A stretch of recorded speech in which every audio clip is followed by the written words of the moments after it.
தரித்திரருக்கு சுவிசேஷம், திருச்சபைக்கு சத்தியம். இந்த ரெண்டு நோக்கங்களோடு மன்னா மழை பெய்து கொண்டிருக்கிறது.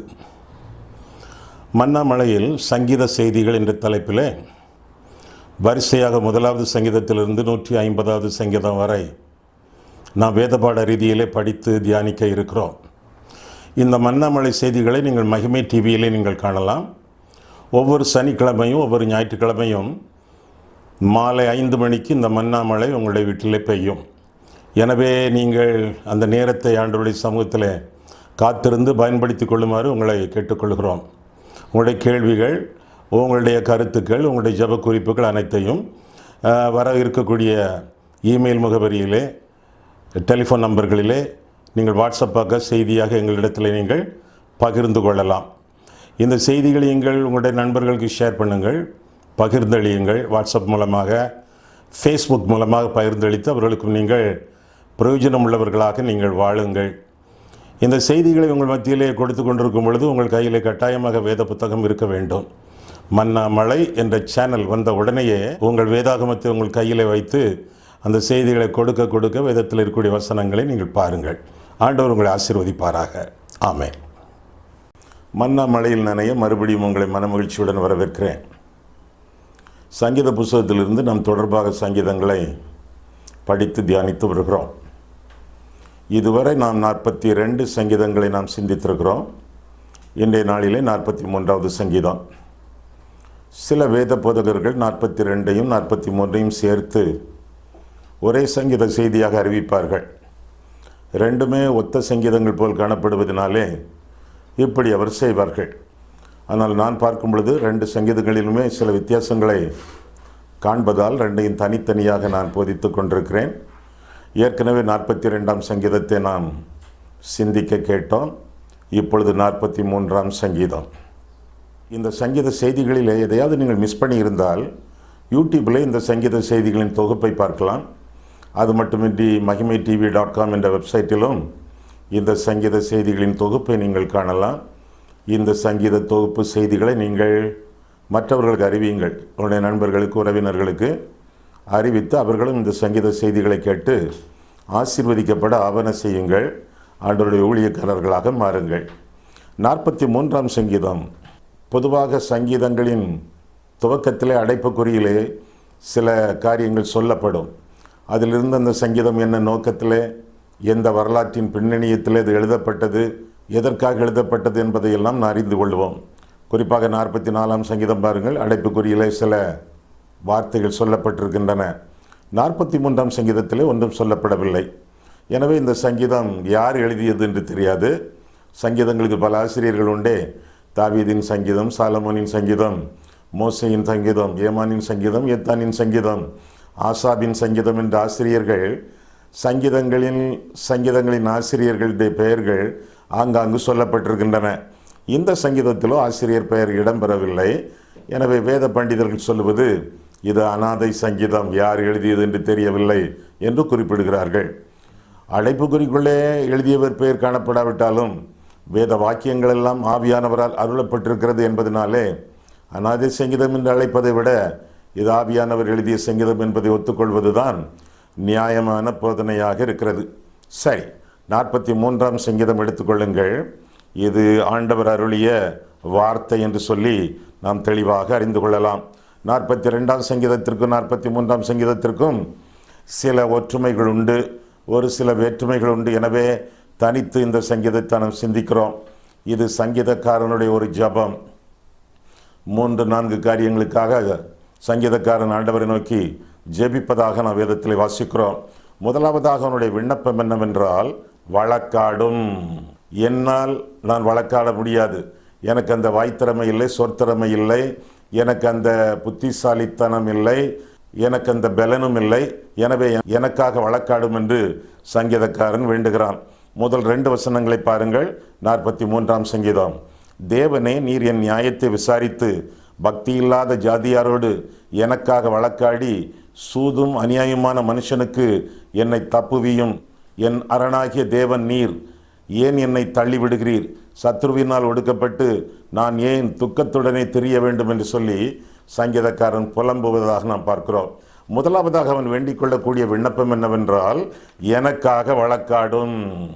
உம்மிடத்திலே நான் அபயம் இடுகிறேன், என் காரியங்களை சொல்லும், எனக்காக நீர் வழக்காடும். மனிதர்கள் எனக்காக வழக்காடி பிரயோஜனமில்லை, அவர்களால் ஒரு புண்ணியமும் இல்லை, எனவே நீரே எனக்காக வழக்காடும் என்று சொல்வதாக நவேதத்தில் வாசிக்கிறோம். ஆமாம், கிறிஸ்தவர்கள் கோர்ட்டுக்கு போகலாமா? கிறிஸ்தவர்கள் போலீஸ் ஸ்டேஷனுக்கு போகலாமா? அங்கே போய் வழக்காடலாமா? ஒருவேளை மற்றவர்கள் நம்மை பாதிக்கும் பொழுது வேறு வழியிலே கோர்ட்டுக்கு இழுக்கும் பொழுது போய்த்தான் ஆக வேண்டும். கோர்ட்டுக்கு கீழ்ப்படிய வேண்டும், நம்முடைய காரியங்களை நாம் உண்மையாக சொல்ல வேண்டும். ஆண்டவரே பல வழக்குகளை சந்தித்தவர் என்று சொல்லி நான் வேதத்தில் என்ன வாசிக்கிறோம்? அன்னா, காய்பா, ஏரோது, பிலாத்து, திரும்ப மக்கள் மன்றம், செனகரிப் மன்றம், இதிலெல்லாம் ஆண்டவர் சந்திக்க நேரிட்டது என்று பார்க்கிறோம். ஆனால் மற்றவர்கள் நமக்கு விரோதமாக அல்லது நம்முடைய சபைக்கு விரோதமாக ஏதாவது குற்றங்கள் தவறுகள் பண்ணி இருந்தால் நாமே நேரடியாக அந்த வழக்குகளை தீர்த்து கொள்ள வேண்டும். ஒருவேளை பெரிய நஷ்டம் உண்டாகிவிட்டாலும் சகித்து கொள்ள வேண்டும் என்றுதான் வேதத்தில் வாசிக்கிறோம் ஒழிய போலீஸ் ஸ்டேஷன், கோர்ட் பக்கத்தில் போய் காணிக்கைகளை செலவழிக்க கூடாது. கருத்தாக மனதிலே வைத்துக் கொள்ளுங்கள். பொதுவாக போதகர்கள் உங்கள் இருதயத்தின் ஆழத்திலே இதை பதித்துக் கொள்ளுங்கள். இல்லை என்றால் சபையாரை கெடுப்பீர்கள், சபையை தொண்டாக்குவீர்கள். எப்படியெல்லாம் நான் வாசிக்கிறோம் என்று சொன்னால், மத்தேயு 18ஆம் அதிகாரத்திலே நாம் பார்க்கும் பொழுது, மத்தேயு 18ஆம் அதிகாரத்திலே ஒருவனுக்கும் வழக்கு இருந்தால் அதை எப்படி தீர்த்து கொள்ள வேண்டுமாம்? மத்தேயு 18ஆம் அதிகாரம் 15 முதல், உன் சகோதரன் உனக்கு விரோதமாய் குற்றம் செய்தால் அவனிடத்தில் போய் நீயும் அவனும் தனித்திருக்கையில் அவன் குற்றத்தை அவனுக்கு உணர்த்து. இதுதான் முதற்படி. ஒரு ஆள் உங்களுக்கு விரோதமாக குற்றம் செய்திருக்காரா, தப்பு பண்ணியிருக்காரா, அந்த ஆளல்ல, நீங்கள் உங்களை தாழ்த்தி பொறுமையோட நீங்கள் போய் அந்த ஆள் தனித்து இருக்கையில் குற்றத்தை உணர்த்து. கேட்பாங்களா? சில சமயம் கேட்பாங்க, பல சமயங்களில் கேட்க மாட்டாங்க. அப்போ அடுத்த ஸ்டெப் என்ன? ரெண்டாவதாக என்ன செய்யணும்? அதே வசனம், அவன் உனக்கு செவி கொடுத்தால் உன் சகோதரனை ஆதாயப்படுத்தி கொண்டாய், அவன் செவி கொடாமற் போனால் 2-3 சாட்சிகளுடைய வாக்கினாலை சங்கதிகளெல்லாம் நிலைவரப்படும்படி 2 ஒருவரை உன்னுடனே கூட்டிக் கொண்டு போ. ரெண்டாவது ஸ்டெப் என்ன? நீங்கள் மட்டும் போய் பேசி பிரயோஜனம் இல்லைன்னா இன்னும் 2 பேரை 3 பேரை கூட்டிகிட்டு போய் திரும்ப அந்த காரியத்தை பற்றி பேசுங்க. செவி கொடுப்பாங்களா? ஒருவேளை செவி கொடுப்பாங்க, ஒருவேளை திருந்துவாங்க. பல சமயங்களில் செவி கொடுக்க மாட்டாங்க, திருந்த மாட்டாங்க, தங்களே நியாயப்படுத்தி நீதிகரித்து கொண்டு பேசுவாங்க. அப்படின்னா 3வது ஸ்டெப் என்ன? 3வதாக என்ன பார்க்கிறோம்? 17ஆம் வசனத்தை நாம் பார்க்கும் பொழுது, அவர்களுக்கும் அவன் செவி கொடாமற் போனால் அதை சபைக்கு தெரியப்படுத்து, சபைக்கும் செவி கொடாதிருப்பானால் அவன் உனக்கு அஞ்ஞானியைப் போலவும் ஆயக்காரனைப் போலவும் இருப்பானாக என்று சொல்லி வேதத்தில் வாசிக்கிறோம். ஒருவேளை தனியாக போய் 2-3 பேரை கூட்டிக் கொண்டு போய் இதிலெல்லாம் பிரயோஜனம் இல்லை, இதையெல்லாம் செய்து பார்த்தாச்சு என்று சொன்னால் சபைக்கு சொல்லு அல்லது சபை கமிட்டிக்கு சொல்லு.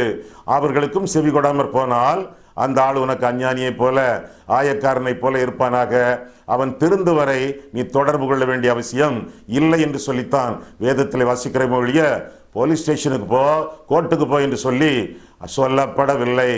உன்னோடு வழக்காடுகிறவர்களோடு நான் வழக்காடி உன் பிள்ளைகளை ரட்சித்துக் கொள்வேன் என்று சொல்லி ஏசாயா 49ஆம் அதிகாரத்திலே நாம் பார்க்கிறோம். சரி, இப்போ வாசிக்க கேட்ட வசனங்கள் நமக்கும் இன்னொருவருக்கும் இருக்கக்கூடிய பிரச்சனையை குறித்தது. ஒருவேளை நம்முடைய சபைக்கும் ஒருவருக்கும் பிரச்சனை இருக்கிறது என்றால் அதை எப்படி தீர்த்து கொள்ளலாம்? 1 கொரிந்தியர் 6ஆம் அதிகாரம் எடுத்துக்கொள்ளுங்கள்.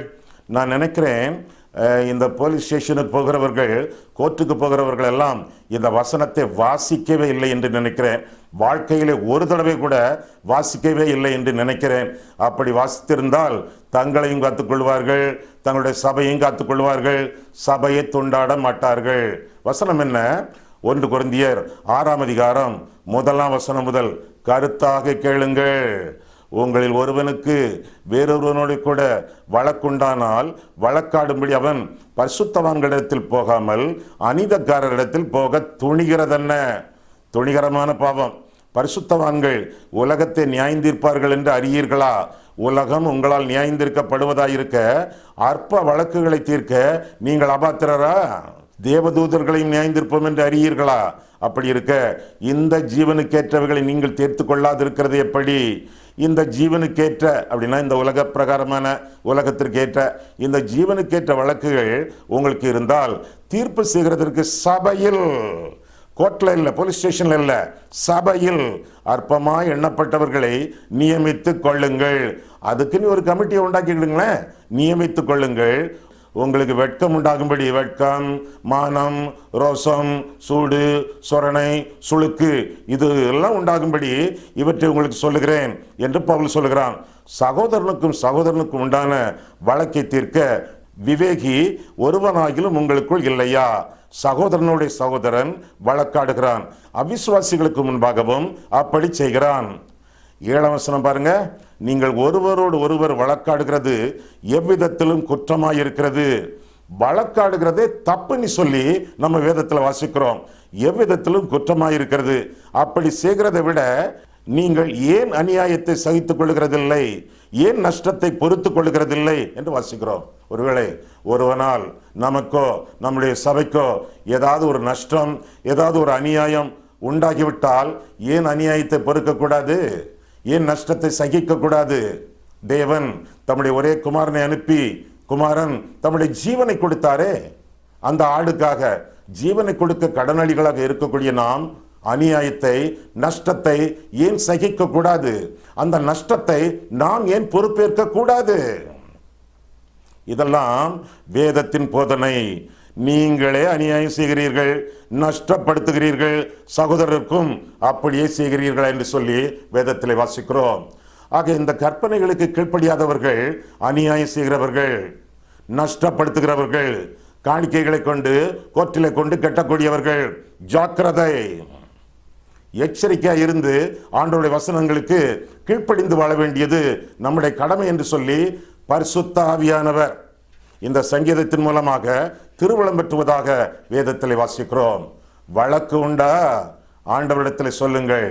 உன்னோடு வழக்காடுகிறவர்களோடு நான் வழக்காடுவேன் என்று சொல்லி ஆண்டவர் சொல்லுகிறார். ஆண்டவர் என்றைக்குமே தோற்றதில்லை, என்றைக்குமே வெற்றி.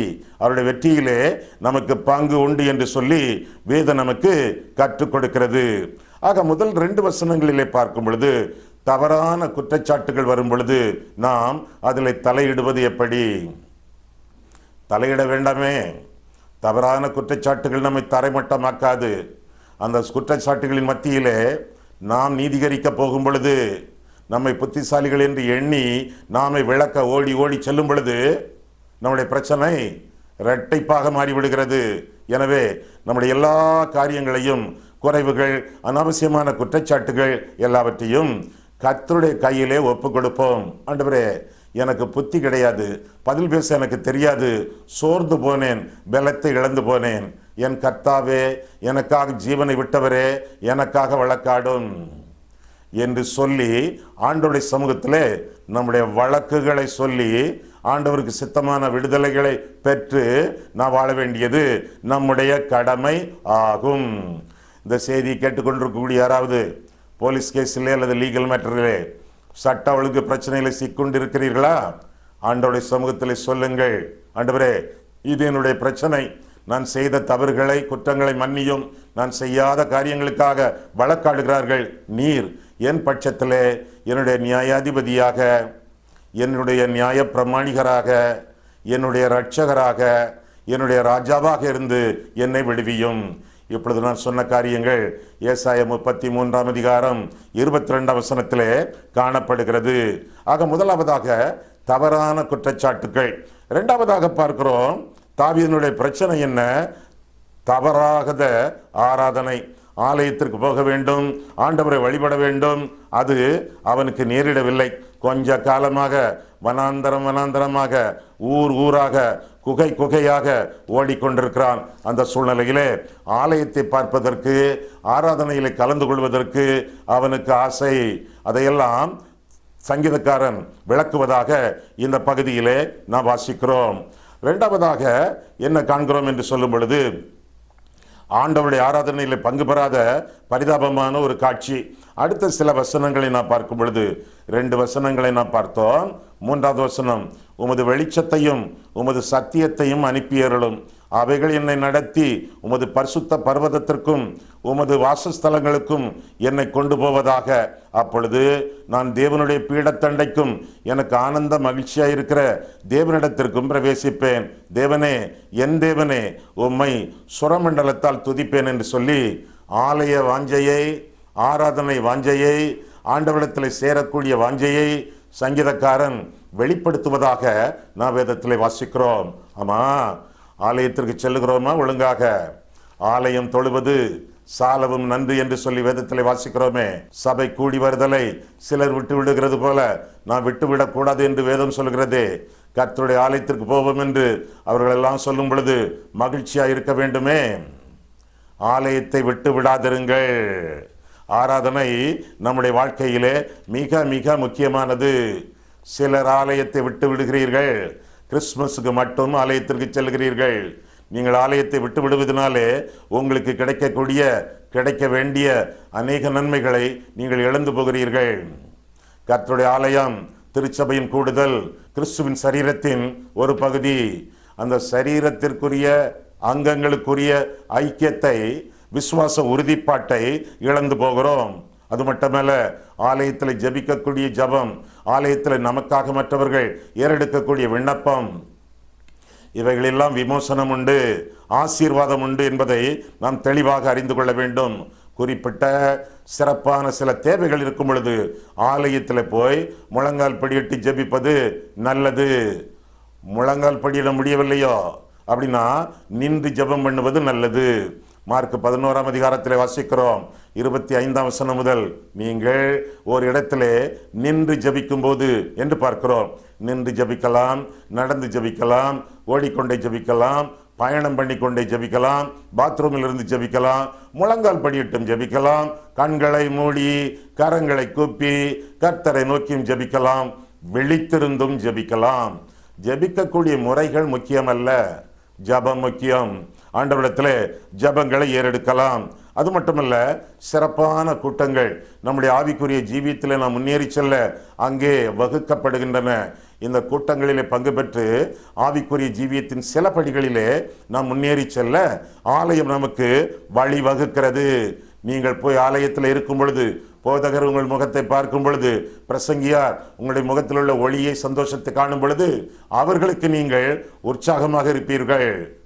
You will become an inspiration to the preacher or a pastor. நீங்களே அவர்கள் ஊழியத்தை அங்கே திறம்பட செய்ய ஆசீர்வாதமான ஒரு கருவியாக ஆண்டவர் உங்களை பயன்படுத்துவார். அது மட்டுமல்ல, ஆலயத்திற்கு வரக்கூடிய அநேகர் தேவையிலே வருவார்கள். ஜப விண்ணப்பங்கள் மற்றவர்கள் நமக்காக ஏறெடுக்க மாட்டார்களா என்ற எண்ணத்தோடு வருவார்கள். சிலர் நமக்கு ஆலோசனை சொல்ல மாட்டார்களா, சிலர் நமக்கு உதவி செய்ய மாட்டார்களா என்ற நோக்கத்தோடெல்லாம் ஆலயத்திற்கு மற்ற சிலர் வரும் பொழுது அவர்களுக்கு உற்ற உதவி செய்ய ஆண்டவர் உங்களை பயன்படுத்துவார். அது மட்டுமல்ல, கர்த்தருடைய ஆவி எங்கேயோ அங்கே விடுதலை உண்டு. ஆவியானவர் விசேஷமாக அசைவாடக்கூடிய இடம் ஆலயம். எனவே ஆலயத்திற்கு சென்று ஆண்டவருடைய விடுதலையின் உணர்வோடு வாழ வேண்டியது, ஆராதிக்க வேண்டியது உங்களுடைய கடமை. இன்னும் 5ஆம் வசனத்திலே ஆனந்த மகிழ்ச்சி உண்டாகும். ஏனென்றால் கர்த்தர் இருக்கிறார். பிதாவை காண செல்கிறீர்கள், குமாரனை காண செல்கிறீர்கள், பரிசுத்தாவியானவரை காண செல்கிறீர்கள். ஆனந்த மகிழ்ச்சியையும் ஆலயத்திலே பெற்றுக்கொள்வீர்கள் என்று 5ஆம் வசனம் அறிவிக்கிறது. ஆலயத்திற்கு செல்லுங்கள், ஆண்டவரை வழிபடுங்கள். ஆக முதலாவதாக சங்கீதக்காரன் ஜெபிப்பது வழக்காடும். இரண்டாவதாக சங்கீதக்காரன் ஜெபிப்பது என்னை வழிநடத்தும், உம்முடைய வெளிச்சத்தில் என்னை வழிநடத்தும் என்று சொல்லி இங்கே 3வது வசனத்திலே சங்கீதக்காரன் அறிவிப்பதாக நாம் வேதத்திலே வாசிக்கிறோம். 3ஆம் வசனம் முதலாக பார்க்கும் பொழுது, உமது வெளிச்சத்தையும் உமது சத்தியத்தையும் அனுப்பியருளும், அவைகள் என்னை நடத்தி உமது பரிசுத்த பர்வதத்திற்கும் உமது வாசஸ்தலங்களுக்கும் என்னை கொண்டு போவதாக.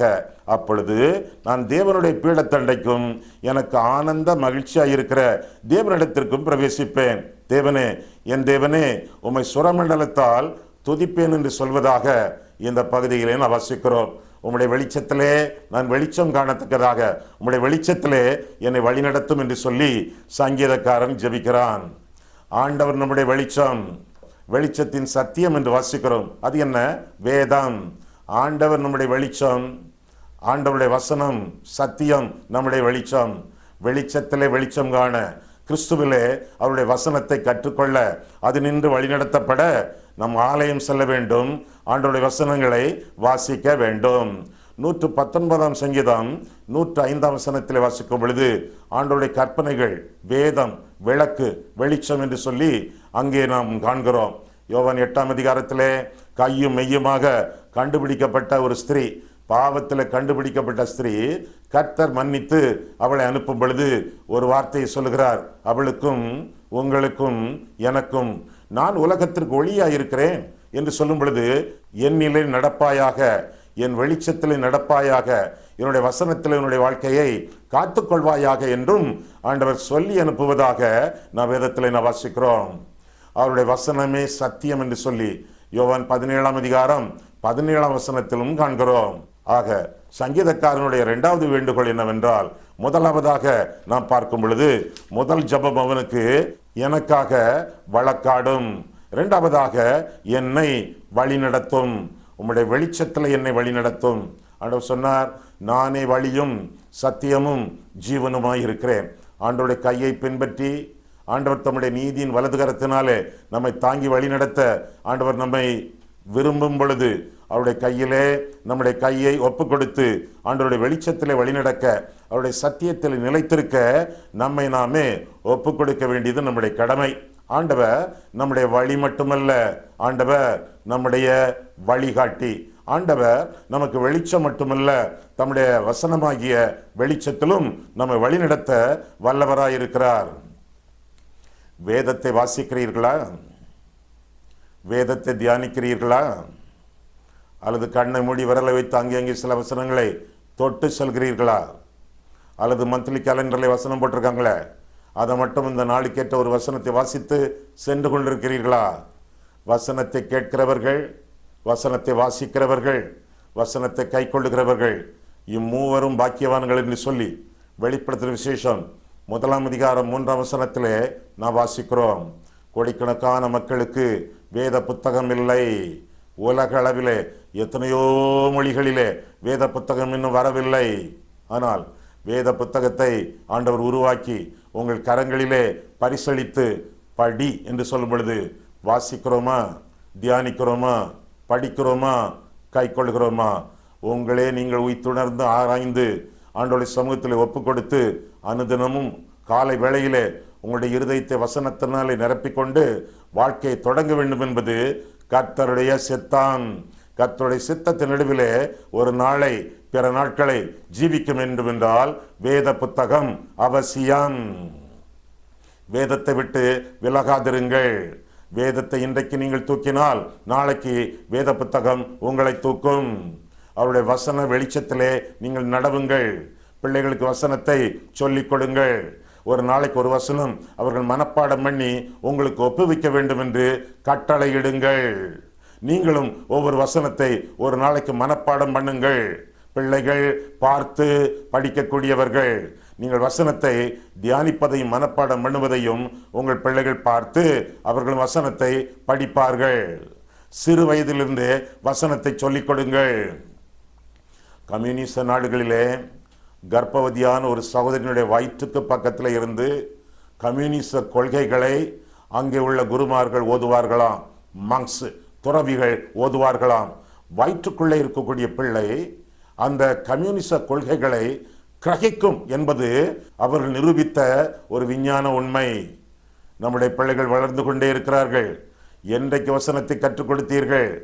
என்றைக்கு வசனத்தை கற்றுக்கொள்ள அவர்களை அனுப்பினீர்கள்?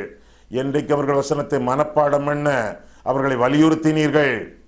பிள்ளைகளை வருங்காலத்தில் இழந்து விடாதிருங்கள். பிள்ளைகளை வசனத்திற்குள்ளாக நீங்கள் காக்கும் பொழுது பிள்ளைகள் வாழ்க்கையிலே வருங்காலத்திலே உங்களை காத்துக்கொள்ளும். ஆக சங்கீதக்காரனுடைய முதலாவது ஜபம் வழக்காடும், 2வது ஜபம் வழி நடத்தும், 3வது ஜபம் வழிபடச் செய்யும். என்னை ஆராதிக்க என்னை ஆயத்தப்படுத்தும், என்னை ஆராதிக்க கொண்டு செல்லும் என்று சொல்லி 3ஆம் வசனம் முதல் 5ஆம் வசனம் வரை நாம் பார்க்கிறோம். 5ஆம் வசனத்தையும் வாசிக்கிறேன். என் ஆத்துமாவே நீ ஏன் கலங்குகிறாய்? ஏன் எனக்குள் தியங்குகிறாய்? தேவனை நோக்கி காத்திரு. என் முகத்திற்கு ரட்சிப்பும் என் தேவனுமாய் இருக்கிறவரை நான் இன்னும் துதிப்பேன். ஆலய வழிபாடுகளுக்கு முக்கியத்துவம் கொடுத்து தன்னுடைய ஆசையை வெளிப்படுத்தின சங்கீதக்காரன் இப்பொழுது ஆண்டவரை துதிக்கிறான்.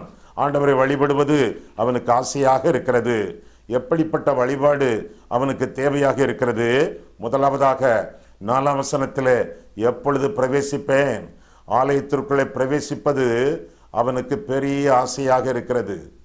ஆலய ஆராதனை நடக்கும் பொழுது மட்டுமல்ல, ஆலயம் வெறுமையாக காணப்படும் பொழுது கூட ஆலயம் திறந்து கிடக்குமே, ஒருவேளை ஒரு கதவை திறந்து போட்டிருப்பார்களே, அந்த வேளையிலே கூட ஆலயத்திற்குள்ளே சென்று அமைதியாக நின்று அல்லது முழங்கால் படியிட்டு ஆண்டவரை ஆராதிக்க வேண்டியது, ஜெபிக்க வேண்டியது நம்முடைய கடமை. அதை 4ஆம் வசனத்திலே துதிப்பேன். அவனுடைய வழிபாட்டிலே ஆண்டவருடைய ஆலயத்திற்குள்ளே பிரவேசித்து ஆண்டவரை துதிப்பதாக பார்க்கிறோம். அது மட்டுமல்ல, சில சமயங்களிலே சில தேவைகளோடு சங்கீதக்காரன் ஆண்டவருடைய ஆலயத்திற்குள்ளே புகும் பொழுது, ஆண்டவரே விடுதலை எனக்கு கிடைக்கும் வரை, விமோசனங்கள் எனக்கு வரும் வரை, உம்முடைய கண்களை திறந்து எனக்காக எழுந்தருளி எனக்காக யுத்தம் பண்ணி எனக்கு நீ நன்மை செய்யும் வரை, எனக்கு நீ அற்புதங்களை செய்யும் வரை உமக்காக காத்திருப்பேன் என்று சொல்வதாக 5ஆம் வசனத்திலே நாம் வாசித்து முடிக்கிறோம். பிரவேசிப்பேன், துதிப்பேன், காத்திருப்பேன், இதெல்லாம் சங்கீதக்காரனுடைய வழிபாட்டிலே அடங்கி இருக்கக்கூடிய அம்சங்களாக காணப்படுகின்றன. அப்படி இருக்கும் பொழுது கர்த்தர் அவனுடைய ரட்சிப்பாக இருக்கிறார் என்று சொல்லி அந்த வசனம் சொல்லுகிறது. கர்த்தர் அவனுடைய தேவனாய் இருப்பார் என்று சொல்லி அந்த வசனம் சொல்லுகிறது. இவ்விதமான ஆசீர்வாதங்கள் எல்லாம் நமக்கு விளங்க வேண்டும் என்றால் இந்த 3 ஜெபங்களும் நமக்கு முக்கியமானவை. நீங்கள் கருத்தாக, தெளிவாக, உன்னிப்பாக கேட்டுக்கொண்டிருக்கிறீர்கள் என்பது எனக்கு நன்றாக தெரியும். ஆனால் என்ன, நீங்கள் கீழ்ப்படிய வேண்டும். ஆண்டவரே எனக்காக வழக்காடும். நான் வழக்காட போக மாட்டேன். வழக்காடுவதற்கு சில ஆட்களை கொட்டிக்கொண்டு வக்கீல்களை பிடித்துக்கொண்டு வாதாட மாட்டேன். நான் வாதாடி என்னுடைய வாழ்க்கையை இழந்து போவேன், என் பணத்தை இழந்து போவேன், என்னுடைய காணிக்கைகளையும் இழந்து போவேன். எனவே கர்த்தாவே நீர் எனக்காக வழக்காடும். இரண்டாவதாக, ஆண்டவரே உம்முடைய வெளிச்சத்திலே நீர் என்னை வழிநடத்தும். அது மட்டுமல்ல, ஆண்டவரே நான் உம்மை ஆராதிக்க என்னை வழிபடச் செய்யும் என்று சொல்லி இந்த 3 காரியங்களை இந்த 43ஆம் சங்கீதங்களின் வாயிலாக நாம் சொல்லும் பொழுது நம்முடைய வாழ்க்கை ஆசீர்வதிக்கப்படும். ஒருவேளை மற்றவர்களைப் போல 42ஆம் சங்கீதத்தையும் 43ஆம் சங்கீதத்தையும் இணைத்து ஒரே சங்கீதமாக நான் சொல்லியிருந்தால் இத்தனை கருத்துக்கள் நமக்கு புலனாகி இருக்காது. வெவ்வேறு சங்கீதங்கள் என்பதினாலே வெவ்வேறு செய்திகளாக இவை கொடுக்கப்படும் பொழுது உங்களுக்கும் எனக்கும் எவ்வளவு ஆசீர்வாதம்! கர்த்தர் உங்களை ஆசீர்வதிப்பாராக. கண்களை மூடுவோம், கர்த்தரை பார்ப்போம். எங்களை நேசிக்கிற பரிசுத்தமிழ் ஆண்டவரே, உம்முடைய பிள்ளைகளாக உம்முடைய சமூகத்தில் நாங்கள் கூடி உம்மை ஆராதிக்க ஆண்டவர் எங்களுக்கு கிருபை கொடுத்தீர். அதற்காக நன்றி செலுத்துகிறோம். அன்புள்ள ஆண்டவரே, உம்முடைய வசனங்களிலிருந்து சில காரியங்களை நாங்கள் கற்றுக்கொள்ள எங்களுக்கு கிருபை கொடுத்தீர். அதற்காக ஸ்தோத்திரம். நீர் எங்களுடைய வக்கீலாக இருப்பதினாலே, நீர் எங்களுடைய நியாய பிரமாணிகராக இருப்பதினாலே, நீர் எங்களுடைய நீதிபதியாக இருப்பதினாலே உம்மிடத்தில் எங்களுடைய வழக்குகளை சொல்லி எங்கள் சார்பிலே நீர் எங்களுக்காக வழக்காடுவீர் என்பதை நாங்கள் அறிந்திருக்கிறோம், அறிந்து கொண்டோம். அதற்காக உமக்கு ஸ்தோத்திரம் சுவாமி. உம்முடைய வெளிச்சத்திலே நாங்கள் வெளிச்சம் காணத்தக்கதாக வெளிச்சமாகி உம்மை ஏற்றுக்கொண்டு வெளிச்சமாகி உம்முடைய வசனத்திலே வழிநடக்க நீர் எங்களை வழிநடத்தும். மேலாக ஆண்டவரே, உம்முடைய ஆலய வழிபாடுகளுக்கு நாங்கள் விலகி வாழாமல் ஆலயம் தொழுவது சாலவும் நன்று என்பதை நாங்கள் புரிந்து கொண்டு இந்த வழிபாடுகளுக்கு, ஆராதனைகளுக்கு நாங்கள் முக்கியத்துவம் கொடுத்து ஆராதனைகளுக்கு சென்று ஆசீர்வாதங்களை பெறவும் ஆசீர்வாதங்களை கொடுக்கவும் நீர் எங்களுக்கு அருள் செய்யும். இயேசு கிறிஸ்துவின் நாமத்தில் ஜெபிக்கிறோம் பிதாவே, ஆமென்.